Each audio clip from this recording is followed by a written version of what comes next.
What's up, guys? Welcome back to the season finale of Outside the Arena. Obviously, Griffin Senyek here, joined by my co-host, Mack Rommel. Bit of an emotional one today. Kind of a sending off to my fellow co-host, Mr. Mack here, as he departs for college for the Baylor Bears. It will be kind of tough to see him go. But that said, before we start and before I let Mack say anything, first off, I think I'll say it myself. Mack, it's been a fantastic time with you. This isn't a goodbye forever. You're going to be back. You might be back a lot more than we expect. But, it has been amazing to have you on, obviously, do this podcast with you. It's been a blast. We've become great friends from it. And, I truly looking for people to fill in. There's no replacement for you and your knowledge. So it will be tough to fill in, find a guy for you. But, that's kind of the send off as it is. But I will discuss the future plans. So obviously this is the season finale. It doesn't feel right having it all under one thing for, what could be a totally different thing. So this is season one, the finale. We're glad you joined us. Then we're going to take a 1 week break. We haven't missed a week yet. So I'm going to take a 1 week off just to relax and not have to worry about filming necessarily. And then we're going to be back with season two, and season two will, it'll be similar formatted episodes. NFL season, we're going to be doing weekly game predictions. I'd expect the editing to improve as well. I'm going to try and do some workshops with that and really work on improving the format, at least so we can get some graphics and whatnot going. So I'll work on that a little bit, try and get that improved. We'll be doing periodic guests as we have this season. Season one, we had fantastic guests. If you haven't go watch those. We had so many great guests, and I think, conversations we won't forget for the near future. That's for sure. Those were, really fun times. So kind of a similar format, doing a lot of fantasy football. In terms of who will be my co-host or co-hosts, I'm unsure right now. Obviously, I think the expectation should be, people you've already seen on this channel. Those are probably the people that will likely be here. I don't know if we'll have one kind of permanent guy while Mack is out, or if it'll be, flipping each week. But that said, we're going to figure it out. You'll probably be able to hear more on the season two intro, the first episode of season two. So stay tuned for that. And, with Mack, obviously going off to college, it's going to be very difficult for him to film at times. So he's going to be back. This is not his last episode, that's for sure. He's still the true co-host of this podcast. But that said, he's going to be out for a bit. We don't know how long. And, we don't know how consistent he will be able to be here, but he'll be back. I'm sure once the Dallas Cowboys start stinking it up, he'll have to come on and defend them or whatnot. But I'd expect them back. He could be back full time. We don't know what, it will be. I'll let you kind of say something, Mack, before we jump in. But yeah, that's kind of the update on where the podcast is at. So season one finale, before I let Mack talk here. Thanks so much for all the support, everyone. I know the subscriber count hasn't necessarily grown in a bit. If you are here and you're not subscribed, please subscribe. We'd really appreciate it, and like the video. But that said, it's been a fantastic, over a year now. It's insane to think that we are basically 13 months of consistent uploading. A week from now, when we're filming this, it'll be 13 months to the day. So, super grateful, and it's been an amazing first season, and I can't wait to see what the future holds. But Mack, I'll let you kind of say something before we jump right into the NFL preseason and fantasy. As Griffin said, we really, really appreciate all of you guys supporting us all the time. And as he said, the subscriber count may not have grown a lot. Doing it for you loyal Outside the Arena fans. It's going to keep growing. We're going to do our best to make sure that this channel, this podcast, stays alive and improves every single week. For Griffin, as he said, it's been an amazing almost 13 months doing this with you. You're the best host. I wouldn't want to do this with anyone else, and I'm so glad that you reached out to me after the Bruce Beck camp to come and do this with you. As you said, we've become such close friends. We're talking every day, and although we haven't been able to hang out, we're going to be friends for life. I know that. You're going to come visit me at Baylor. When I'm back here, we're going to hang out. I'm so glad I met you, and I'm so glad I have a new friend for life in you, Griff, and I appreciate everything you do. And yeah, so as he said, I'm going to college this week. So this is my last episode full-time. Well, as he said, we're not sure if it's going to be full-time, that I'm back eventually, or how my schedule is going to work. We're just going to kind of wing it. But I'm definitely going to come back on this channel. And even in the summers, I don't think me and him really discussed that much, or during breaks. I'll be here those weeks. All summer, I'll be here. It's just in the school year. I have to figure things out once I get there this week, in the next few weeks, figure out the lay of the land before I decide or know how much I'll be able to come on. But my guess is at least once a month. That should be my goal, if not more. I hope it could be more. And hopefully I get back to eventually doing it weekly once I figure things out. But that's the goal for now. I love all of you guys for watching this. I love you, Griffin. You've been a great host, a great friend. What I want to do with anyone else, as I said. And I think we should get right into this. Yeah, I think we should jump right in for the season 1 finale. I wish we kind of had a guess, but obviously it's kind of been a chaotic last week trying to figure out a time to film. So, due to the time difference, I don't think that would quite work out. But Hawaii, 6 hours behind. It's just not a good. It is not an easy find to find the time. But that said, we're here. We're making it work. And with that, we're going to jump right in. Enough lovey-dovey between me and Mack over here. We're going to just jump right in to discussing the NFL preseason. So, obviously, right now the Panthers and Colts are finishing up the last game of week 2 technically, but it's really week 1. Obviously, Cowboys Steelers played in the Hall of Fame game, but we saw a lot of rookie quarterbacks make their debut. We saw Mack Jones take the field. We saw Trey Lance, Justin Fields, Trevor Lawrence, Zach Wilson, all the really main guys. We also saw, goodness gracious, Jordan Love take the field for the first time as well. So a lot of new faces to the NFL making their debuts. I know one specific guy stood out to me, as I'm sure you will say as well. He played fantastic. But what were kind of some of your thoughts on the way the rookie quarterbacks played? Some early thoughts on, if you're worried about them, if you feel better about them than you did. What are your kind of thoughts on those guys as of now? All right, so I'll be honest. I didn't see much of Trevor Lawrence. I didn't see much of Zach Wilson, so I'm not going to be able to comment too much on that. I'm going to have to look over at some stats when we get to going into each individual person. But Justin Fields, easily the first person that stood out to me. I was watching that game, and you see him come on this first drive, back-to-back penalties. It may have been 3. I could be wrong about that, but you're set back. You're inside the 5-yard line. You're pushed back. You're struggling. You have a rough drive the next drive. But after that, you come out and he balls. He finished 142 yards with 14 completions on 20 attempts and a touchdown. That's exactly what he wanted to see from Justin Fields. He's making all the throws. He's playing smart. And you saw that athletic ability. Even in his throws, he's escaping the pocket. And sometimes you may not want to see this with a quarterback where they should get rid of the ball, prevent the sack. But you're seeing Justin Fields. This is the mentality we were talking about, especially in that Clemson game with the injury. He does what he can to make plays happen. He risks sacks, and even on that one touchdown run that he had, that should have been a sack. He got off, he broke away, and he scored the touchdown. You're seeing this tough mentality from him that you're not going to see out of some of these other quarterbacks, and I think Justin Fields so far has stood out the most. As I said, Trevor Lawrence, Zach Wilson, I didn't see much on them, so I can't really comment about that. But then you see guys like Trey Lance, a guy who didn't play last year. He was not in the what the heck is the word? He wasn't. I'm trying to think of the conference or whatever it's called. I think he was in, FCS. FCS, not FCS.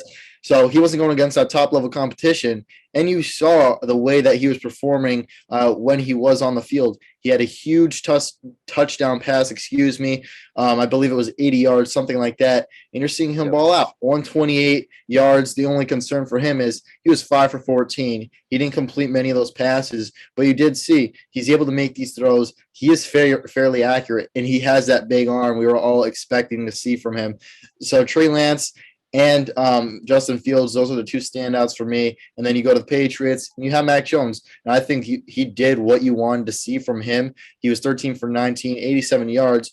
He didn't have those deep balls, but you saw the accuracy. You saw what you were expecting to see him doing coming out of college. And it looks like he's fitting pretty well in Bill Belichick's system offensively. And maybe they got lucky. Maybe they got a guy who could be similar to Tom Brady. No one's ever going to play up to Tom Brady's level, but you have a guy with similar play style, and I think that worked out perfectly for the Patriots that he was able to fall to them at 15. Yeah, I agree with a lot of what you said. I didn't get to see too many of these guys actually play, but I looked back at the tape and whatnot. The one guy I really did see a good amount of was Justin Fields, and kind of similar to what Max said. You see what makes this guy so special in this game. Jump scare for you audio listeners there. Yeah. Yeah, you see what makes him so special, and it just kind of demonstrated the reason why it was so shocking that he fell to where he did, which I believe was it 10 or 11 that he fell to? It was 11. Yeah, 11. Yep. Cowboys Eagles were traded 12 up to 10. Yeah. Yep. They traded up with the Giants at 11. Yeah, so falling to the 11th pick, it just was kind of shocking then, and people didn't really understand it. I don't know what it was, but guys, team NFL execs are weird, but you see why Justin Fields is so special, and it for me. All right, sorry for that quick jump, but Justin Fields, going back to what I said, what makes him so special is his ability to escape the pocket and really scramble. I think this was something that was extremely undervalued at Ohio State. You saw it in his 40-yard dash time. I mean, he was running like a 4.4 or around there, I believe. That's ridiculous. That's insane for a quarterback. Obviously, he's no Lamar Jackson. That's not his play style, but he's a fantastic passer. We saw that on his touchdown pass and, his ability to run play action and stuff like that. We saw that in the Clemson game as well. He has a very strong arm. He's very tough. And then his ability to scramble, throw out of the pocket, escape. The one thing it kind of reminds me of, I know it might be a stretch, but it reminded me a little bit of Patrick Mahomes, his ability to move out of the pocket, escape. And I think he's quicker and faster than Mahomes, that's for sure. Obviously, he's no Mahomes. I'm not comparing him to Mahomes, but it kind of just reminds me of that ability where, Mahomes is very good at escaping the pocket, moving, being able to adapt. And I think that's the same with Justin Fields. And I think we saw that early. And moving on to some of the other quarterbacks, Mack Jones, like you said, I mean, he kind of just did what you expect. He was pretty accurate, completed a lot of passes, didn't complete him for too many yards, but that's not what Mack Jones is. He's not a deep ball passer. And that's also not what the New England offense is. The New England offense is going to be built upon those short passes, utilizing those tight ends who at the moment are a little banged up. I believe Jonnu Smith is a little, left practice with an injury or something like that. And I know Hunter Henry is dealing with some things as well. So definitely a big issue if New England's missing those tight ends. That was a key part of their offseason. Moving on to Trey Lance, you kind of covered it really well. He had that 80-yard touchdown bomb. Little bit worried. You can look at the accuracy, 5 for 14. That's not what you want to see. You don't want to see a guy completing near 33% of his passes, almost, slightly above that. That's not something you're excited about, but that said, it was good to see him back. He hasn't really played, so it's going to take a bit for him to really get in the swing of things, missing that entire season. You can't fault the guy. Trevor Lawrence, I didn't get to watch much of him, but from what I heard and saw, it seemed to be an all right performance, 6 or 9, 71 yards. Marvin Jones seems to be one of his favorite targets, early connections with him. That's a good sign. Also for fantasy, potentially, maybe him. Gardner Minshew had an interception, so his stock keeps plummeting. I love, he says, I'm not gonna, take a dump because I don't do number 2 or he's just full. He'll be the backup quarterback. I don't know what's going on with him, but Zach Wilson, from what I've heard, very good. Did not get to watch much of this game. 6 for 9, 63 yards. He was pretty accurate, made some tight throws. It's kind of what you want to see. Nothing crazy though. And then I believe the guy I'm missing is Jordan Love. Played very good as well. He was actually very impressive, made some good deep ball throws. Obviously he had that fumble, but it was a very good play by the defender on that. And it was really good to see Jordan Love out there. We hadn't really seen any of him in a year. So to see that, it seems like he's made a lot of progress, very accurate in his debut. It's very good things for Packers fans to see, knowing that, this is the last dance with Aaron Rodgers. So good, all around, there was not one of them that I thought their stock really plummeted or, things went wrong. I thought they all put up pretty strong performances. But Justin Fields, to me, was the clear outlier. He was the guy that stood out. And I think you can put Jordan Love up there. I think Jordan Love stood out, obviously the fumble, but other than that, I think those two guys were the top performers of all of the rookie quarterbacks. No, I completely agree with you, Justin Fields. And this is a guy who we said pre-draft and when we were coming up and approaching the draft, we're like, we think this guy could be better and even is better than Trevor Lawrence. We weren't as high on Trevor Lawrence as most people were. We were high on Justin Fields. Justin Fields, he had a lot of doubters. A lot of people, even just from the Ohio State connection, you don't see many good Ohio State quarterbacks come out. They're all highly ranked. They all come out in the draft pretty highly, normally in like the top 15, but they all seem to bust. And you really don't see a guy from Ohio State that has been able to play well. You and I, as Ohio State fans, we knew this kid is different. He has a rare ability. And I think the main thing you're missing from all of these Ohio State quarterbacks once they get to the NFL is that toughness, that dog mentality. Justin Fields has that, and not only does he have that mentality, he is a very smart player. I think there was this test or something that they do with all incoming Yes. players, and he ranked first. He had the highest score out of anyone who's ever taken that test. So that just goes to show you how intelligent that this player is and how special he's going to be. As you said, Jordan Love, I didn't get to speak on him and talk about him, but he came out and he played very, very well. Just as you said, 12 for 17, 122 yards, 1 touchdown. And as you said, he had that fumble. And right now it is looking pretty well. You sit behind Aaron Rodgers for a year. You're hoping this could be like an Alex Smith and Patrick Mahomes type deal. And you're having a better quarterback who you're learning from. Jordan Love, he's showing he's progressed since college and that he is very accurate now. He still could throw and sling that ball around. He is a great player, a great quarterback. And I think the Packers, they're set up pretty brightly for the future ahead of them. And even this year, I know we probably have talked about it a little bit, that you trade Aaron Rodgers, you get a package for him. This year, you're not going to get a package for him after the season. You traded him, you could build, you could get more weapons around Jordan Love, and this team could be very good, and they still could potentially compete for a Super Bowl title, not tighter, with Jordan Love at quarterback. If you get some more players around him, you have a good defense, you have a great offense, and now that Jordan Love is going to be sitting behind Aaron Rodgers for another year, I think his talent is going to be insane once he finally does start in the regular season. And even beyond that, with this kid, he looks very, very, very special. And then you spoke about the Jaguars, you spoke about Trevor Lawrence, and I think it's only right, if we're speaking about the Jaguars, we have to talk about Tim Tebow. He didn't really do that much, but the one thing I will say is he did have that phenomenal block that you're seeing all over Instagram and social media. I'm kidding. It was pretty bad, but I just wanted to bring that joke in. I don't know how you're going to play tight end in the NFL if you're just throwing your body at someone to try and make a block. He did get the job done for that specific play, but that's not going to work once you're going against real starters. I think I had to throw that out there. That was pretty funny to me. Yeah, it was definitely funny to see Tebow lined up at tight end. Obviously, he's just a guy who seems to pursue his dreams at this point, and you got to respect him for it. He's coming in, basically trying out for the backup spot. He's not going in there to be the starter. He's a guy who just wants to help a team win, try out a new position, see if it'll work. And he's not afraid to fail. You look at his career in baseball with the Mets, he had an all-star year in the minor leagues in terms of, in the league he was in then. He had some success. He didn't have some success, and he never made it to the big leagues. But you got to applaud him for putting in all that hard work for years and years, and it not really paying off. He pursued a childhood dream. You got to respect him for it. And we'll see what this happens. I don't know. It doesn't look like it's going to be too good. Just because the guy's never played tight end really, but we'll see what happens. Obviously, Tebow time.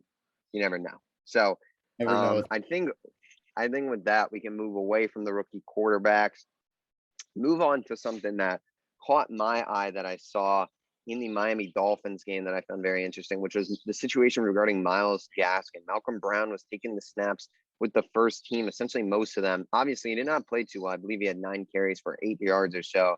But Myles Gaskin was really in there with the second team and Jacoby Brissett.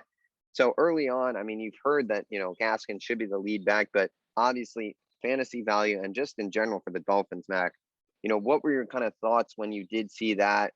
Does it worry you? Do you think Gaskin is still the clear-cut one on this team, or do you think there's definitely some reason that for fantasy owners specifically to potentially panic and stay away from Myles Gaskin?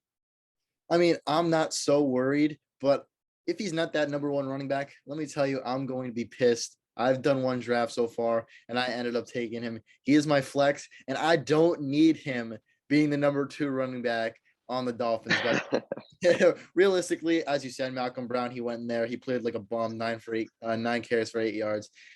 You're going against non-starters for the majority of this. I mean, a few starters, and you're not even averaging 1 yard per carry. I mean, come on now. I know the Bears have a decent defense, but still, Myles Gaskin, he comes in there, only on 4 carries, 19 yards, 4.8 yards per carry. This is what you're expecting from him. Even in the regular season, this is something I would expect from him every now and then in some games. I'm not so worried that he's going to be a backup.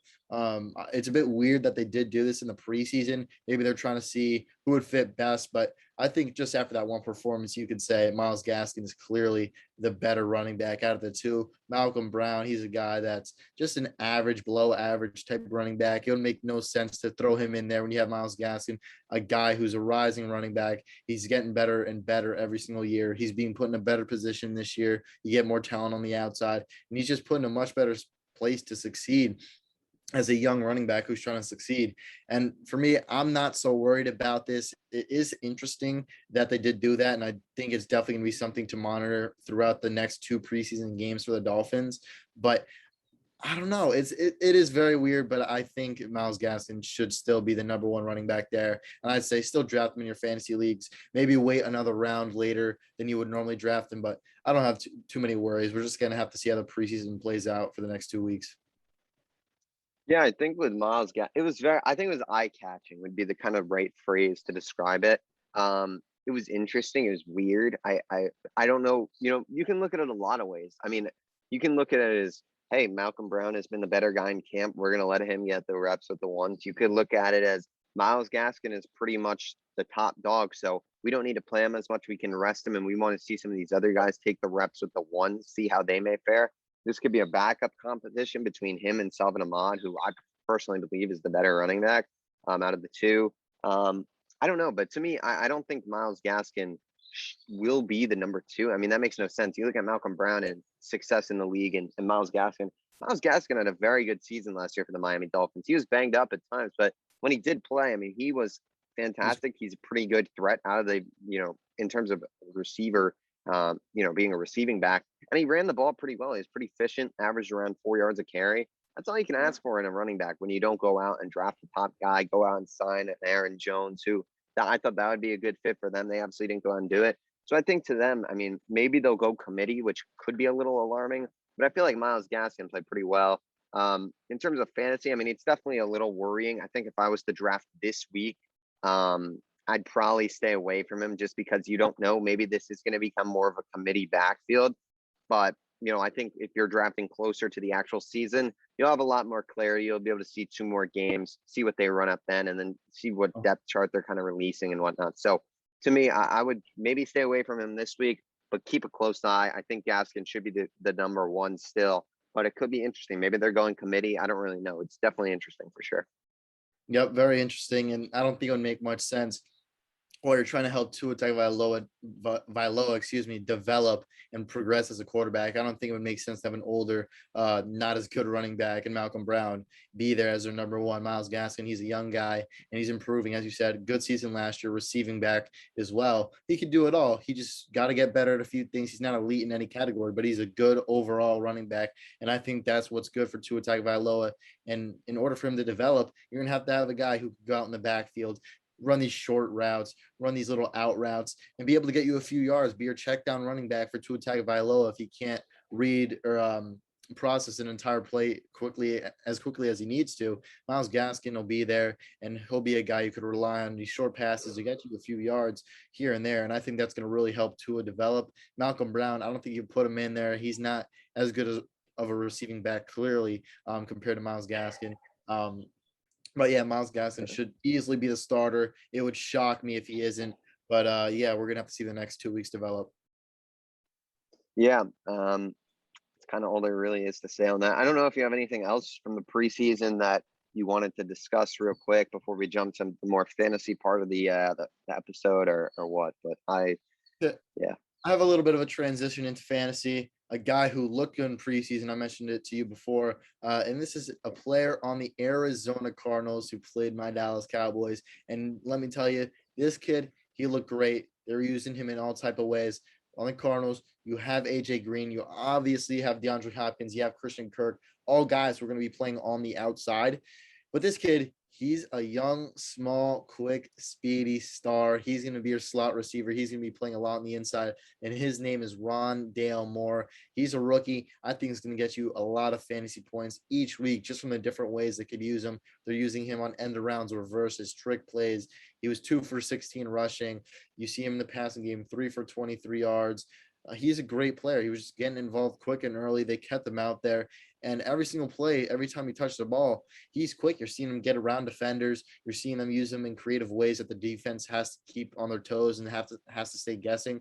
He's a player I'm looking at as a rookie. We could look at later in the draft or even in the waiver wire during the season. If you need another receiver, he's definitely going to be a guy you have to go out, get, and look for. We're going to see how much they use him, though, with DeAndre Hopkins, Christian Kirk, AJ Green. But I do think the way that they're going to use him is going to be relatively big. I'd say in games, he's going to have a few carries. I'm not sure how big of a role it'll be, but they're definitely going to use him at least a few times in each and every game. And you never know, with his speed, his little size, his burst, his quickness, he could take one of those things to the house. And I wouldn't be surprised just by the way and that they're using him very creatively. So Rondale Moore is a wide receiver, rookie wide receiver. I'm definitely looking at in waiver wire or late in my drafts if you're in a bigger league to go and pick up. Yeah, Ronald Moore. I mean, you look at his time at Purdue freshman year, he really broke on in the scene, but he won the Paul Hornung Award, which is given to the most versatile player in college football. So even in his college football days, you see that this guy is regarded as an extremely versatile player. I think it was a great pickup by the Cardinals. I think the way they use him will be fascinating. They don't have a clear-cut number one running back. They have James Conner and Chase Edmonds there. So there's going to be opportunities for him to rush the ball, and maybe he lines up in a J.D. McKissick type role like they use him in Washington. I don't know, but I think he's super versatile. You're going to see him in the receiving game. You're going to see him playing a lot. He's going to be in the backfield. He'll line up in the backfield. He'll line up in the slot. You can put him on the outside. He's pretty quick. So it'll be interesting to see, really. I mean, he's small. He's kind of that perfect size for that kind of versatility role. So I don't got too much more to say. I think you covered it pretty well. Definitely a name to keep your eye on late in drafts. And this kid could become a very versatile weapon. He could be a guy going out there getting a lot of points each week. I don't think he's a guy who you're going to really look at as a true starter, but sure, could he come in, have big? I think he'll have some weeks where he has big weeks, puts up a few touchdowns and whatnot. So, keep your eye on him, especially if Arizona wide receivers or even running backs start to fall. You'll see this guy get more and more reps. I don't think AJ Green will be healthy all 17 games. So there's going to be some times in there where Rondale Moore will really be playing a lot. But with that, I want to move on to the fantasy portion of this episode, really. We'll kind of just cover some of these main topics. So one thing that stood out to me this past week was a guy who, is probably going top 10 in most drafts, and that's Austin Eckler. We heard Brandon Staley, the head coach, kind of say that this could be more of a committee type approach, that they're going to be using a bunch of different running backs. They obviously have guys like Joshua Kelly, Justin Jackson there. They have a rookie that they just drafted, I believe, as well. It might be Larry Roundtree that is, taking some good reps. So, Mac, I'm going to ask you this. Are you worried about Austin Eckler's fantasy value based on this? Obviously, they believe they have a new offensive coordinator that came from the Saints. So could Austin Eckler kind of emerge into that Kamara type role? I mean, what are your thoughts on Austin Eckler in terms of his fantasy value going into this upcoming season? I think it's still very high. They may say they're going to do committee, but in my opinion, that's bullshit. You're not doing that with one of the best running backs in the league right now. Easily a top 10 running back, a guy who helped Justin Herbert develop so much last year. You're not going to use Justin Jackson. You're not going to use all these guys to help Justin Herbert make plays. Like, they're not going to get it done. You have one of the best running backs in the league. You don't shy away from that. It would be absolutely stupid if they decide to go committee. So I'm not worried about this at all. I think it's just bluff, whatever you want to say. And it's just not what's going to happen. He's a guy you're still taking in the top 10. I'm taking him in the top 10 if I have a late first round pick, easy, in every single draft. He's a guy who is developing each and every year. He's a great receiving back, great running back. He do it all. He's elusive. He's versatile. And that's why he's so special. I'm not worried about him at all. You do have a lot of weapons in an offense. You have Keenan Allen, Mike Williams, a lot of guys who get it done. You lose Hunter Henry. So Austin Eckler could have a little bit of a bigger role in this offense this year. So you can even take him a little bit higher than that top 10 portion. I mean, some rankings, you have guys like Nick Chubb who are above him, Aaron Jones, but I think you would take him above that pretty easily, in my opinion, right now, just how much they're going to use him, how well he's been playing the past few years, and just how the offense looks right now. He's going to be a great player. I'm not worried about this committee bullshit. That's not going to happen. Austin Eckler, you could draft him in the first round easily. He's going to contribute week in and week out for your fantasy football team. Yeah, I think for me, Eckler is about my RB7. I'd put those, top 5 guys that are often talked about. Saquon, obviously, there's some issues. We can kind of get into that in a bit, maybe. But I put Zeke above him. But then to me, it's Eckler. And like you said, I don't think they're going to go by committee. I think that'd be foolish.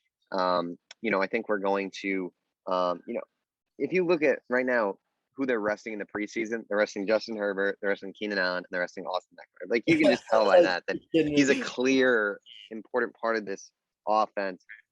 Look, could Justin Jackson and Joshua Kelly get a lot of goal line reps? Absolutely. I think that's the one reason why people are cautious with Eckler is his rushing. He's not going to get too many goal line carries potentially. But that said, you bring in the Saints offensive coordinator who's, developed the Alvin Kamara scheme. We could be looking at a bigger role in the passing game for Eckler. So I think if you're looking at PPR, obviously Eckler, that's where you want to grab him in a PPR league. If you're a non-PPR, there's definitely guys like a Nick Chubb who you're going to take over him just because you need those points per reception with Eckler. You're going to be talking about 6-7 receptions a game potentially with Eckler. He's a guy last year who I believe averaged about 93 scrimmage yards or so per game. I mean, he was efficient. He's getting a lot of scrimmage yards. He gets a lot of touches. He averaged like 17, 18 touches a game.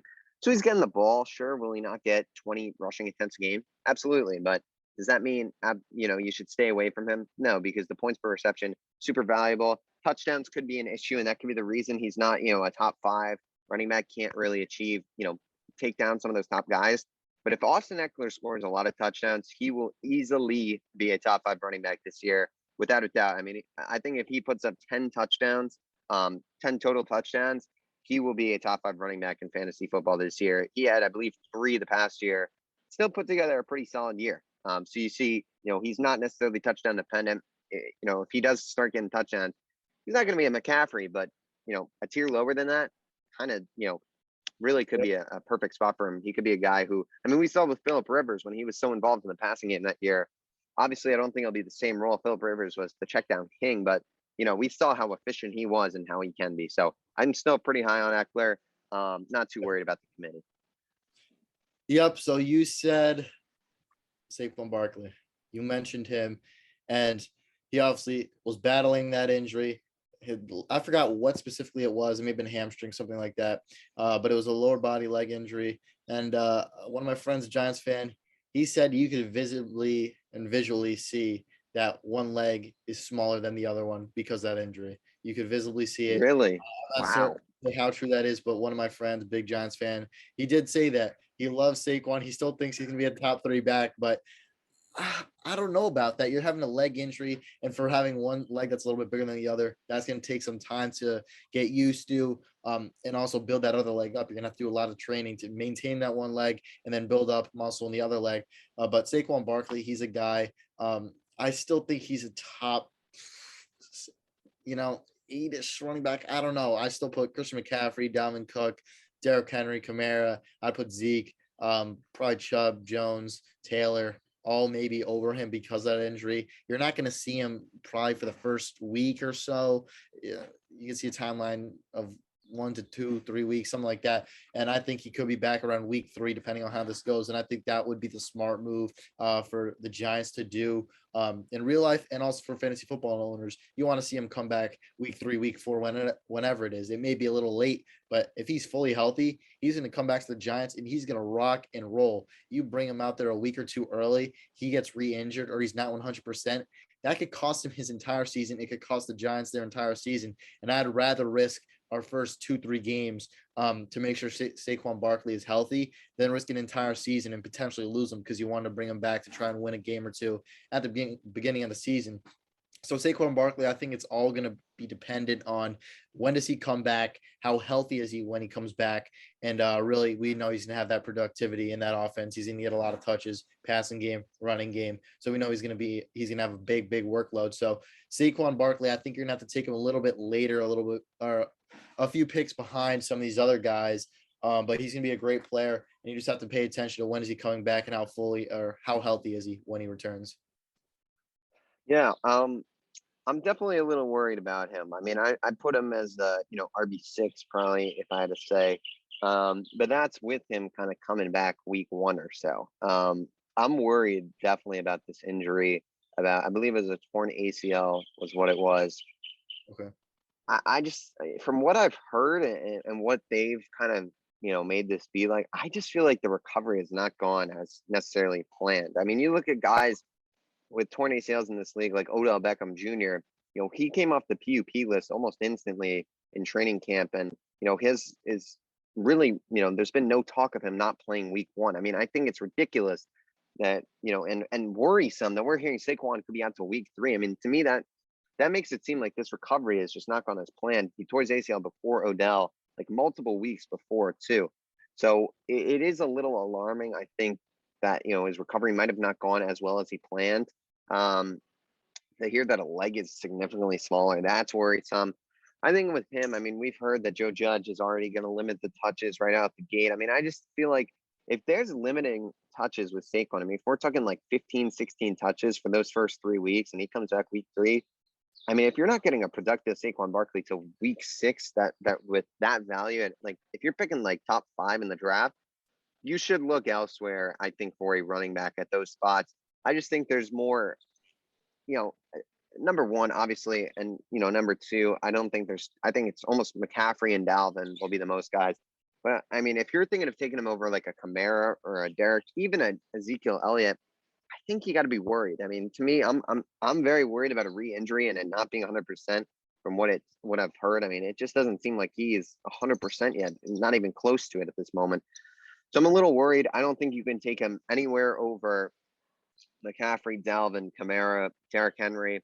I think you can throw Ezekiel Elliott absolutely in that list. I mean, I think you look at that next tier as well. Taylor, Eckler, Chubb Jones, that group. It's very risky to take Saquon. I think you have to for that upside over those guys. I mean, if Saquon is 100%, you're looking at a potential top running back, then potentially number one, which I don't think that next year some of those guys, maybe Eckler, just because of the receiving. I think that in PPR receiving is so huge, like that you can really be the top back. I feel like Saquon possesses that. But the injury is definitely alarming. If they come out slow with him, it's, you're looking at maybe 5 weeks. I mean, you can't throw 5 weeks in fantasy football. You need to be pretty competitive. So We'll see what happens. I'm a little worrisome. You got to stay closely updated. If you're picking up high and you're seriously considering taking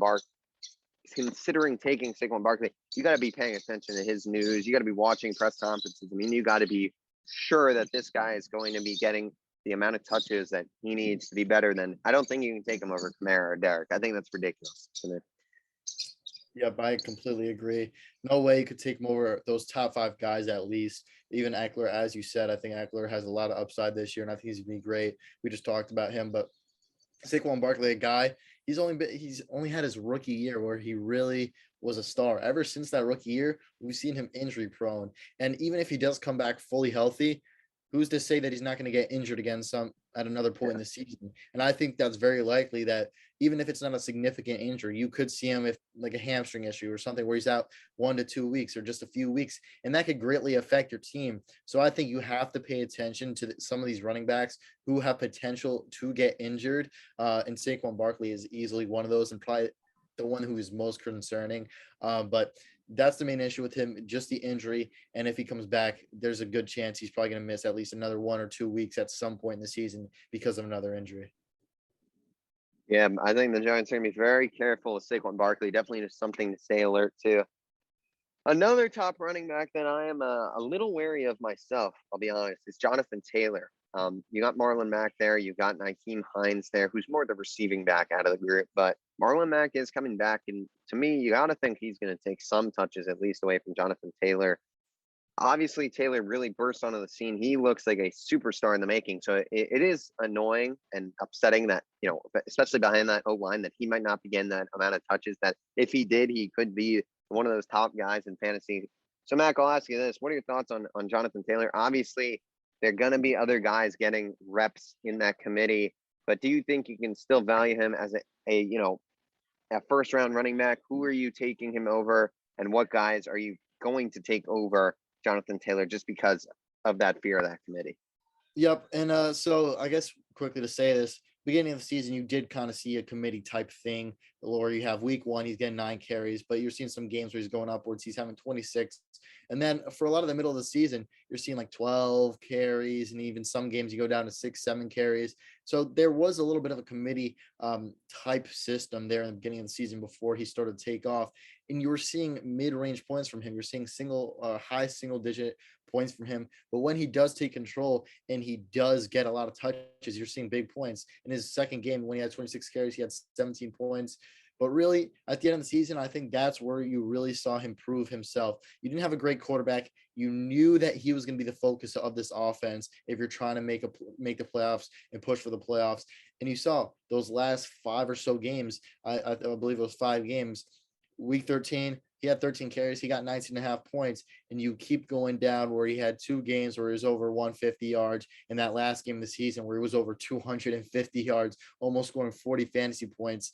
So he's a guy, end of the season, he bursted onto the scene and he played very, very well. If you do this committee type thing, you're slowing down his progression in this offense. And I think the end of the season, when he was putting up those numbers, that's when the Colts were easily at their best. The talk on NFL Network, ESPN, you're hearing Jonathan Taylor, and just how well he's playing. And I don't think you should shy away from it.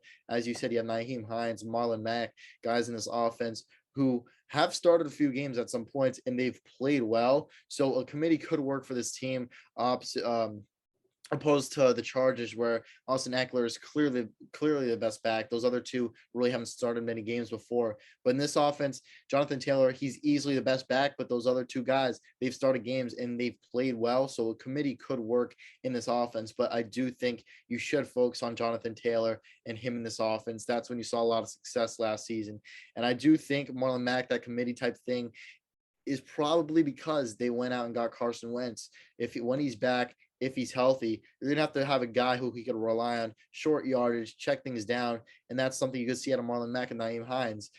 So I think that's the main reason why they're probably saying committee. You're going to throw them in there here and there, but I don't think it's going to be a committee as many people would expect it to be. Like, they're going to get in there a few carries a game, and you may see Jonathan Taylor not getting a lot of 20 plus carry games, but he's still going to be able to perform. And when he does get those 20 plus carry games, you know he's going to win you your fantasy game that week. So Jonathan Taylor, he's going to be great. I think we just have to pay attention to the Carson Wentz situation, as I said, and having one of those 2 backups in there to help him progress in that short yardage passing game. And then Quentin Nelson, he's obviously going to be a big factor in this. We're hearing now it was that 5 to 12 week range, and now they're saying they both could be back week 1.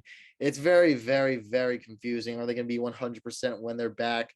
So it's interesting. They still have one of the best O-lines in the league, even without Quentin Nelson. So I'm not too worried about that. But I think Jonathan Taylor, he's going to be a great back. And it's kind of hard to say his fantasy value right now because of really, we're just not sure how they're going to use those other 2 guys.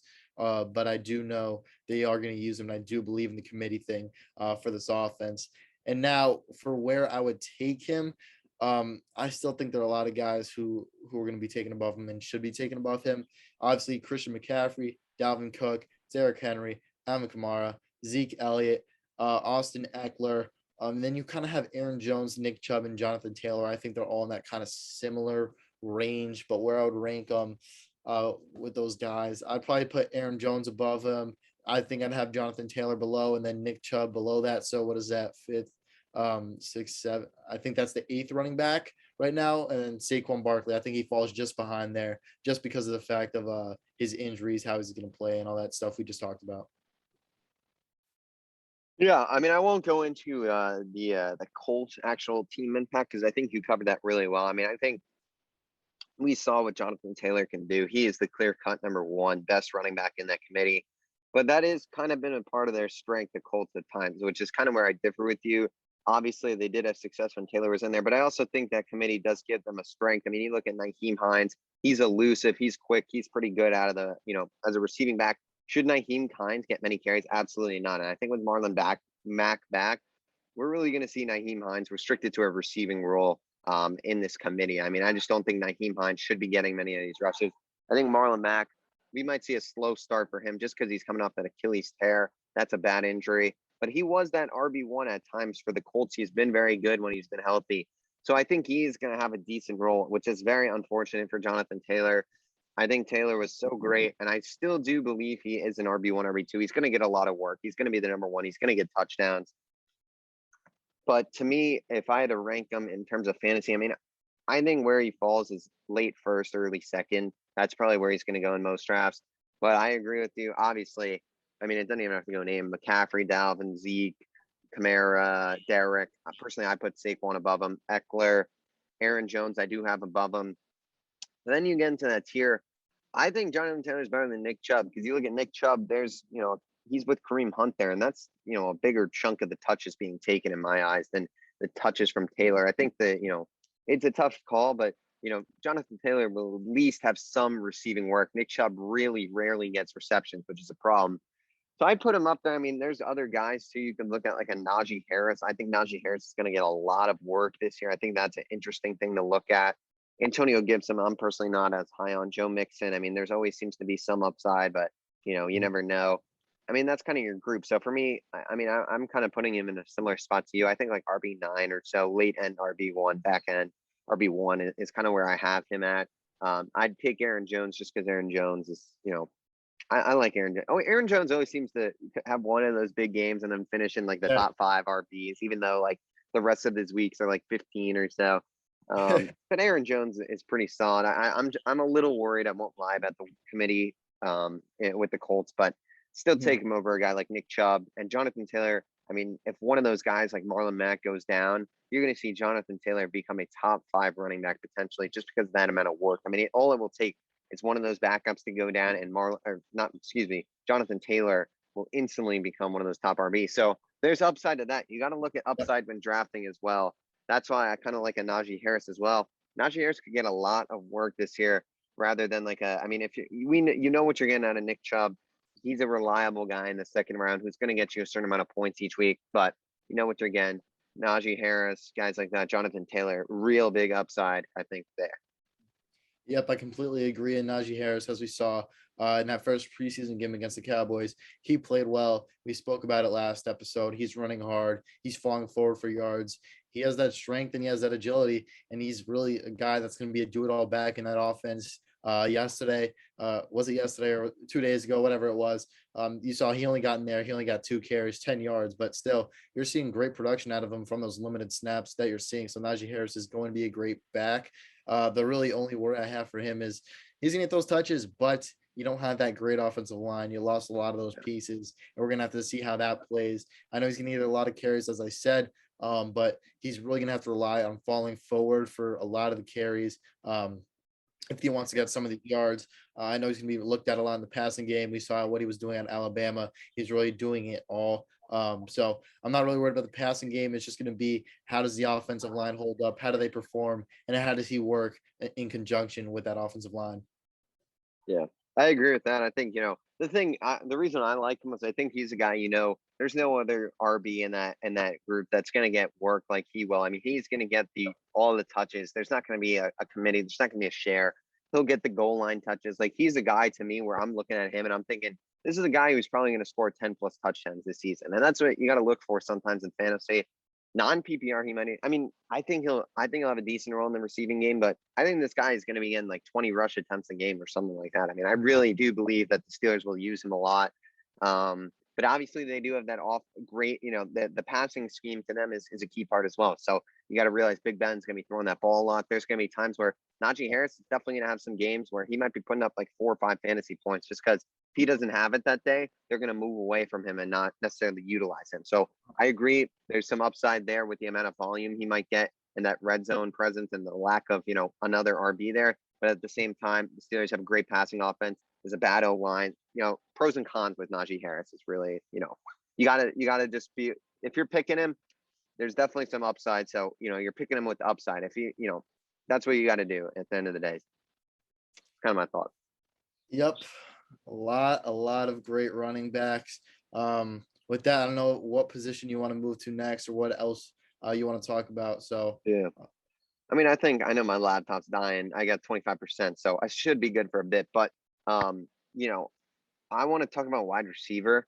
kind of that middle tier of guys in the wide receiver 1 group, and as well as the wide receiver 2s who you're liking in like the 40 through 60 range. So I guess we'll start with the wide receiver 1s. I mean, obviously you have your Devontae Adams, Tyreek Hill, Stephon Diggs, DeAndre Hopkins. That top 4 group, I feel like, is pretty much the consensus top 4 receivers taken in the draft.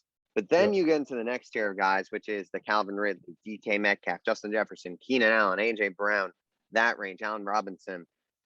So I'm kind of just trying to get your thoughts. Obviously, you have the top 4, but to fill out the rest of the wide receiver 1, who are some of those guys in that group or other guys I didn't even mention that you do like, that you are high on in the 3rd round and the 4th round that you're taking and that you think has potential upside to be, a very high end wide receiver 1? All right. I don't know how you're going to like this one, but I do think there's one player who is in that range or in that group with those top 4 guys. And I think it's Calvin Ridley. I think he deserves to be put up there. You saw what he was doing last year when Julio Jones wasn't in this offense. He was putting up 30+ points week in and week out, really, it seemed like, and he was doing it consistently throughout the entire year.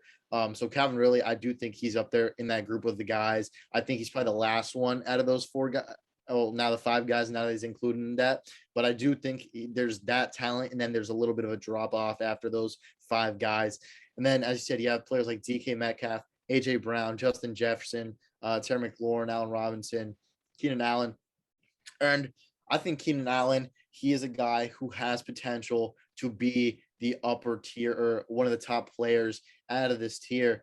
He's a guy, you're getting a developing quarterback, you have a great offense, but how much of the offense is going to be designed to go to him? You're going to have Mike Williams. You're going to have Austin Eckler and the committee that they're saying is going to happen. I don't believe that, but Austin Eckler, I think he's going to get the most looks in this offense. And Keenan Allen, he could easily fall in that top tier group of guys. Amazing route runner, has been one of the better receivers in the league for the past few years.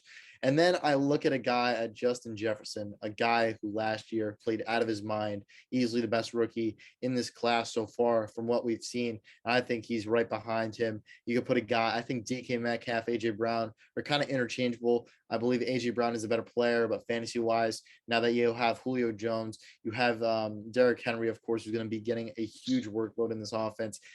He may fall behind DK Metcalf, in my opinion, just because of who he's surrounded by. DK Metcalf, you have Russell Wilson, you have guys like Tyler Lockett. You don't really have that much of a run game, or not that great of a run game, not great of an offensive line. So DK Metcalf is going to be ranked very highly in this group. So right now, I'd probably go, Keenan Allen, Justin Jefferson, DK Metcalf, AJ Brown. Then you kind of throw Terry McLaurin. And a guy I want to talk about real quick is Allen Robinson, a guy who, if Justin Fields isn't starting out of the gate, I think he's probably going to be a lower end in this tier. But once Justin Fields comes in and he starts playing, this is a guy you could see him go up there right by that top 5 group because of the talent that he has. And I think he's going to be a guy that Justin Fields looks at a lot in this offense. You have this next group of guys. I know you're probably expecting me to say this. You have Amari Cooper, you have CeeDee Lamb. And personally, I love me some CeeDee Lamb. We had a guest on a few weeks ago or a few months ago, whenever that was. He loves CeeDee Lamb. He said, take him whenever. Jake, I feel the same way about CeeDee Lamb. You're seeing the plays he's making in training camp. He's just amazing. And when we drafted CeeDee Lamb, I said I'll give it a year and a half, 2 years before he's the number 1 receiver on the Cowboys, even over Amari Cooper. And I think that very well could happen at some point this year, just because of the way he's been playing in training camp. And I think he will continue that into the regular season. We're just going to have to see. He's not showing injuries. Amari Cooper, he's probably going to miss a few games. We know that's expected, or he's going to play hurt for a few games. That's always expected with him. But CeeDee Lamb, he's going to be a guy who Dak Prescott is going to be looking at a lot in this offense. And I think he's showed great improvement. He's a guy I'm definitely looking to try and get in every single draft. And then Amari Cooper, he's a guy who, when Dak was healthy, he was one of the top fantasy receivers in the league. He's scoring 20+ points in most of those games when Dak is in and he is fully healthy. So if everything's right with Amari Cooper health-wise, and if Dak's fully healthy, Amari Cooper could easily be a number 1, a low-end number 1 or a high-end 2 receiver on your team. So those are 2 guys that I also really like. Some other guys I mean, you have Cooper Kupp, you have a new quarterback in Matt Stafford, Ty Lockett, Kenny Galladay, Julio Jones, just DJ Moore, just a bunch of guys. But I think those main guys are the two Cowboys receivers in this group. You have Keenan Allen, Allen Robinson, Terry McLaurin, Justin Jefferson, AJ Brown, DK Metcalf, and Keenan Allen's who I said before. So I think those are the main guys in that group. You can't really go wrong with any one of them. And then Calvin Ridley, I'm putting him up there with those top four receivers in Tyreek Hill, Adams, Diggs, and Hopkins. Yeah, I agree with you. I think Calvin Ridley is, really in prime for a big year. One concern I have with him is I do think a lot of the defense when playing the Falcons will be dedicated to him, just because you look at who that number 2 is. Obviously, they do have Pitts, who's probably the second best option there, but then it's like Russell Gage. So I feel like a lot of that corner safety work is going to be dedicated to him, which does concern me a little bit, just because I feel like, he did play well while Julio was out, and he is great talent.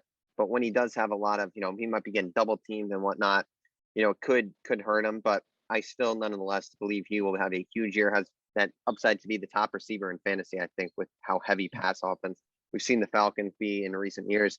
So he's up there in that top 5. Then to me, I think, that next group for me is kind of Keenan Allen, DK Metcalf. Those two are up there for me. I feel like Keenan Allen, you look at the amount of targets he was getting, amount of games with 10 plus receptions, pretty incredible. He is a heavy focus. I think that number will go down even with Hunter Henry out. I just think that was a big, very big number of targets and touches that he was getting. With Eckler back there, I think Eckler will get some work. I think Mike Williams will see an increase. So we'll see what happens with that.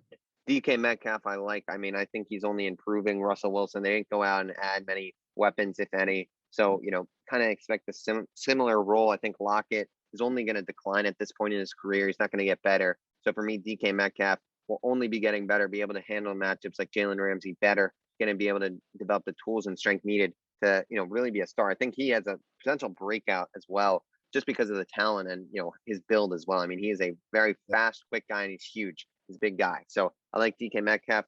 A guy who you mentioned who I'm not as big on, and I'm probably putting at the back end in this tier, is Justin Jefferson. I think the talent is immense. I love the talent. You did see he had like a shoulder issue. It appears to be okay, so that's good news. But, I mean, you look at that rookie season, I believe he had like 1,400 yards or so and, some touchdowns. I don't know the exact number of the touchdowns. I know he was getting in the red zone. I just think that number is going to go down. I mean, that's a pretty high number.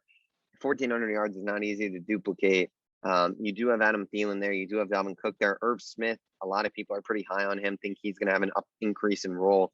So I am a little worried about Justin Jefferson. I'm not sure if I'm taking him in that top tier, that those guys. I mean, if you're talking about a guy like a Keenan Allen on the board, I'd take Justin Jefferson probably over an AJ Brown. I think he'll have more volume than AJ Brown, but similar situation. I mean, those guys are kind of grouped for me. Terry McLaurin, I'm just a little worried about. I just don't think Terry McLaurin has that upside necessarily with Ryan Fitzpatrick as QB. I mean, I think you know what you're going to get with Fitzpatrick. I think the football team's going to be very heavy on the run with Gibson. McKissick will get his work as a guy in the slot.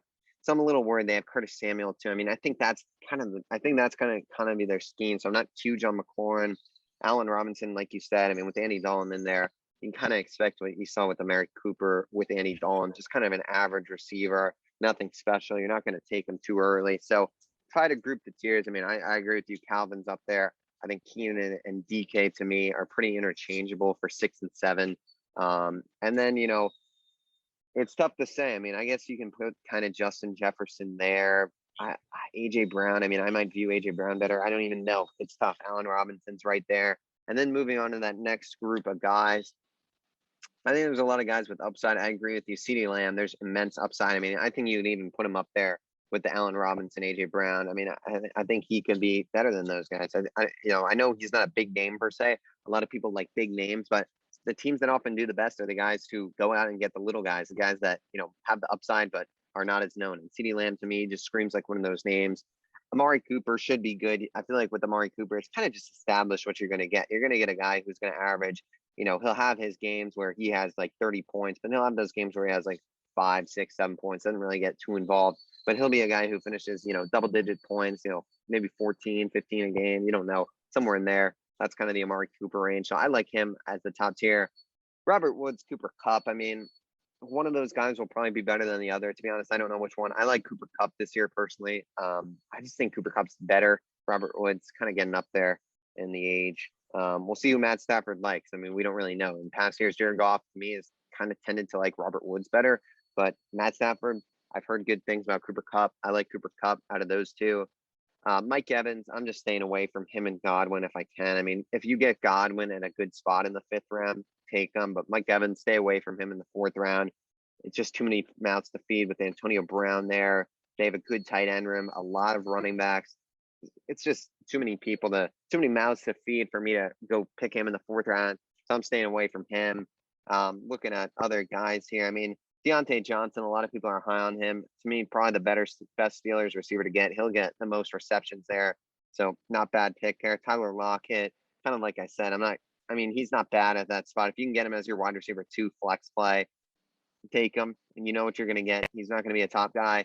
I mean, he's had times as a wide receiver 1. So go out and get him. Julio Jones, injury prone, could be really good. I don't know. DJ Moore. It's kind of just been in the same tier for a while. And then you're getting into like the Brandon Ayuk, Kenny Galladay, I'm staying away from too. He's already injured. I mean, seems like he's so injury prone at this point. Stay away from Kenny Galladay. Cortland Sutton, I like coming off the injury. T. Higgins, Jamar Chase, Odell, I'm probably staying away from. I mean, it goes on and on. Robbie Anderson, I just saw his name on there.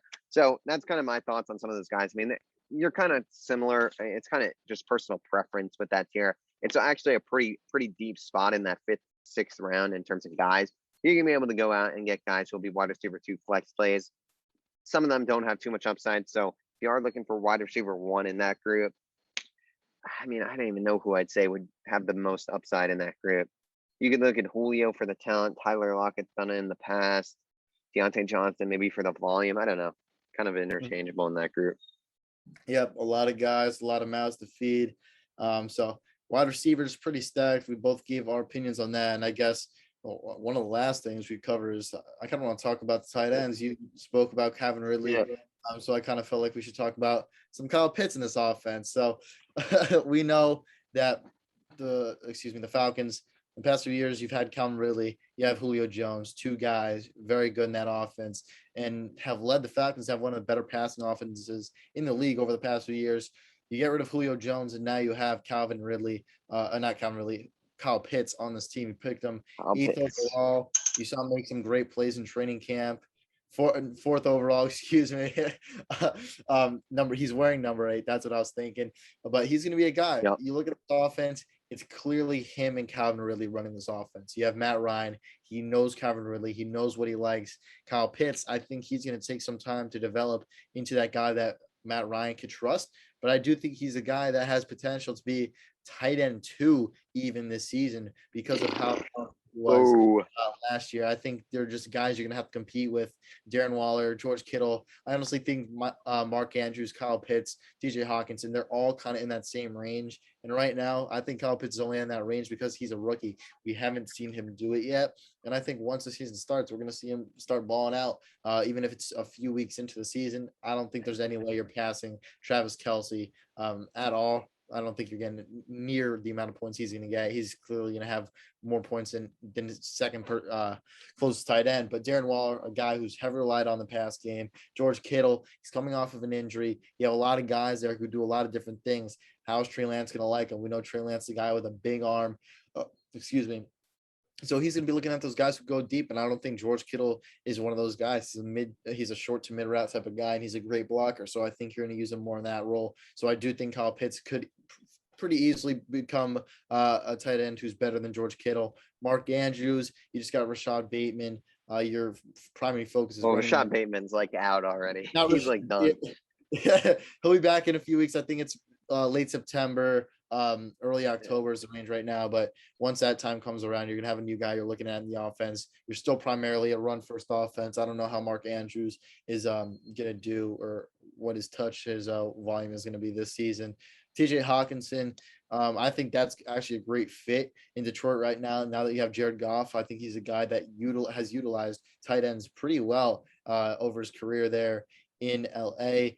So TJ Hawkinson, I think he's gonna put up some pretty big numbers. But Kyle Pitts, I do think he has a good shot to be that number 2 tight end. Right now, I think he's just going to be competing with Darren Waller, who, as I said, he's going to have so much volume in that offense. But if you see guys like Henry Ruggs or who's another guy there's a guy in that offense who in training camp they've loved. He's developing a lot. I think he was a rookie last year. What's his name? Can tell you.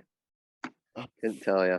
I'll think of the name. It'll probably come back to me, but there's a guy in that offense that he's looked very well in training camp, so you could see him get some more touches. So Darren Waller, if some of these guys develop as they have been developing in training camp, he could see some less targets. You still have Josh Jacobs there, who's a great running back. I keep forgetting to talk about him. He's been a running back you could rely on in fantasy the past few years, almost every single week. Is it Brian Edwards? Sorry, Brian Edwards. I think Brian Edwards. He's a guy I think I've heard. Looks like he's number 2 on the depth chart. No, I don't know. He might be. He's a starter right now. So, but yeah, he's a guy who I've heard some pretty good things about in training camp. So this offense, you could see the ball be spread out more from just Josh Jacobs and Darren Waller, Henry Ruggs, and that other guy. I already forgot his freaking name. I don't know why I can't remember his name, but I think those are guys that could have a nice volume in this offense. So Darren Waller, Brian Edwards, we got it. Brian Edwards, Henry your Ruggs. Boy. So these are guys that could contribute in this offense, who could cause Darren Waller to fall a little bit. Kyle Pitts, I think it's going to take a few weeks. Those first few weeks may be a little bit slow, but I'd say once you hit week 5, 6, their bye week is week 6. So once you hit around that range, after that bye week, he should come out hot. And I think him and Calvin really going to be putting on shows in that offense. And I think he very well could be tight end 2. Travis Kelce, as I said, easily tight end 1. No matter who they have in that offense, he's getting that ball all the time. Travis Kelce's going to be putting up 20 to 30 points every single game, and no one's going to come close to that. So, yep, Travis Kelce's up there. Kyle Pitts, I think, has a very good shot at being that second tight end this year. But I think it's all going to be on how these teams play and how they develop throughout the first few weeks of the season. I like Kyle Pitts. I'm not as high on him as you, clearly. I don't think he'll be the tight end 2. I agree with you. Kelce is one that's unquestionable. If I'm picking Kelce, by the way, like, don't pick him before a top running back that we mentioned. Go at him late first round, early second round. I'd probably wait till the second round. If you can get an Aaron Jones and Austin Eckler over him, you got to do it. You got to grab those running backs. But tight end is an interesting spot. You've got guys like Darren Waller, who I think is the second best guy and will be the second best guy, with the upside to even overtake Travis Kelce. I think the volume's there with Waller. Derek Carr really likes him. I know you made a little face there, but we've seen him really flourish these past few years and emerge as one of those top guys. He's very talented. He's a tall kid.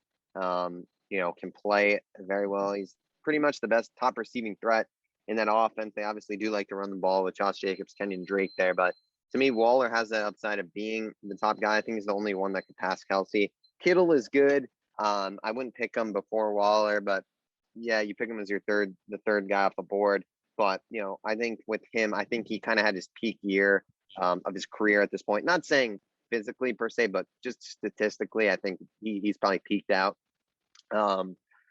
Quarterback situation, we'll see what happens this year, but they have a lot of mouths to feed. Also, Brandon Ayuk has emerged. Deebo Samuel, they have a good running back room with a few guys they're going to mix in. They got like Raheem Mostert, Trey Sermon. I believe Wayne Gallman is now there. So they got a bunch of guys that they're going to have to feed there.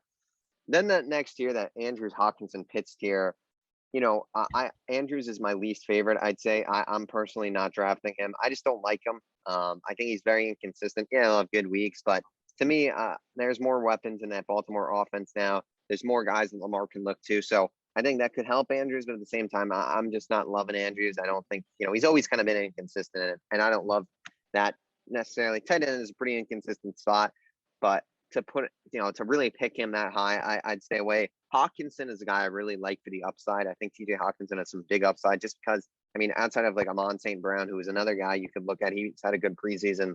There's not really too many other weapons there. You do have DeAndre Swift, Jamal Williams combo, but that's rushing it. And to me, that's not too much of a receiving threat. So TJ Hawkinson could really be the leading receiver for Detroit. So that's a guy I like. And then moving on to Kyle Pitts,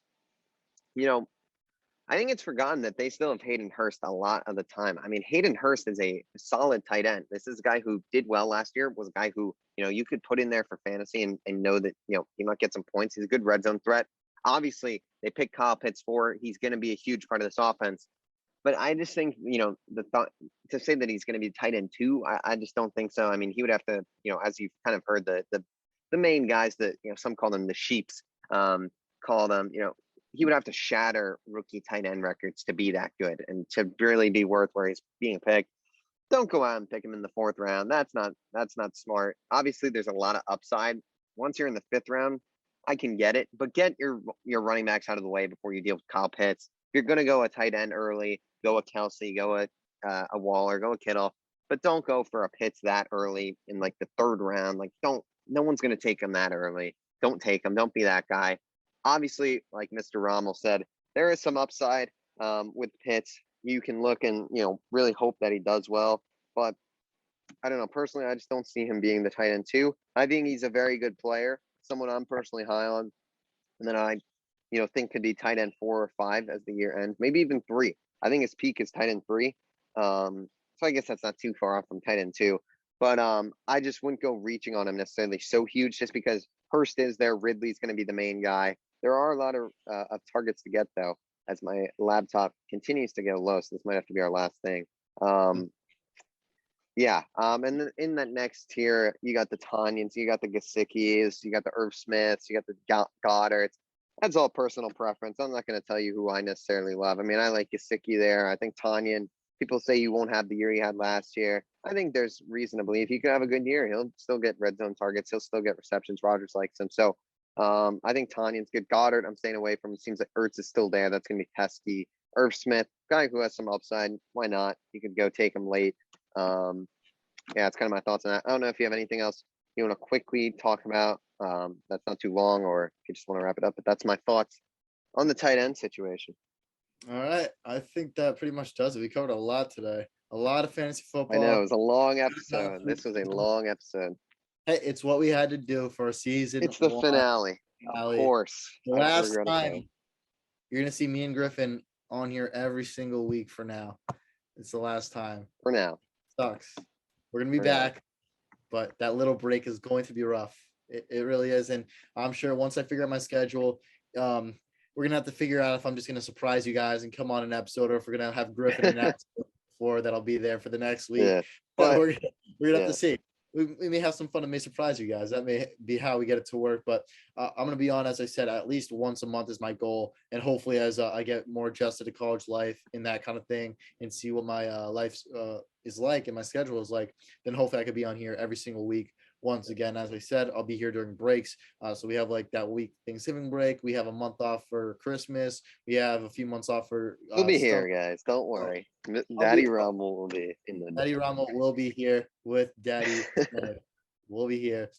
Yeah. But and always, one more thing. I mean, before you wrap this up, I will say, just thinking about it now, Mack will still contribute to the show. I'll make sure to get during the NFL season his picks for the games each week. And we're going to make sure to tally those results this year. Maybe have a little prize between me and Mac or whoever else is co-hosting. And we'll maybe also get some fantasy picks, guys he likes, guys he don't like, guys to eye on the waiver wire. We'll still get his thoughts. We'll have the Rommel report, we could call it, each week, where we'll hear, even if he's not speaking himself, we'll hear what his thoughts are on all the games and all the fantasy news. So stay tuned for the Rommel report coming to the NFL season this year. I love that, Griff. I love that. And then lastly, I got to say it again. Thank you so much for everything. I'm always glad that we're going to be friends for the rest of our lives. I know that's going to be true. We're definitely going to start hanging out a lot more when I'm back here and when you come to Baylor to visit me. You know what? Maybe you may have to say screw Northwestern and come to Baylor. We're going to have to see. but it's been great getting super, super close with you over the past year. Yep. And I'm glad we met at Brucey's camp. I love you, Brucey. Yep. Thank you for having me, one of my best friends. This has been absolutely amazing. I wouldn't want to do this with anyone else. So I just want to thank you for that. And I guess with that, I'll wrap things up. So, damn, last time doing this for a little bit. Thank you all. Season 1 in the books. It's crazy. Season 1 is in the books. Thank you all so much for watching this week's episode of Outside the Arena. This was the finale of season 1 of Outside the Arena. It's hard to say. We're going to be back. And we're going to make sure it's better than season 1 every season. We're going to keep improving every episode. We're going to keep improving. Even if I'm not here, I'm going to do my best to contribute with Griffin. I know Griffin, he's an amazing host. He knows how to do everything. He knows how to get better at, and he improves really every single week at everything he does. So you're in great hands with him. And yeah, that's all I have to say with that. Make sure you guys like, comment, and subscribe, not only on this channel, but our other channel, OTA Clips, where we post shorter breaking news type clips. Haven't really done much over there in a little bit, but that's a channel if you guys want to come on with us, if you want to talk. You guys got to reach out to us, and Instagram would be the best place to do that. My Instagram is mac.rommel. Griffin's Instagram is Griffin Senyek. And our podcast Instagram is Outside the Arena Podcast. So make sure you all follow us on there. Reach out to us if you guys want to come on. That's the best place to do so. We'd love to hear from you. And then if you guys can't watch these videos, if you're in the car, it's easier to just listen to audio. You guys can go over to Apple Podcasts and Spotify. We're Outside the Arena on there. You could just get the audio version of this. It'll be easier for you guys to listen to. So make sure to subscribe to us over there.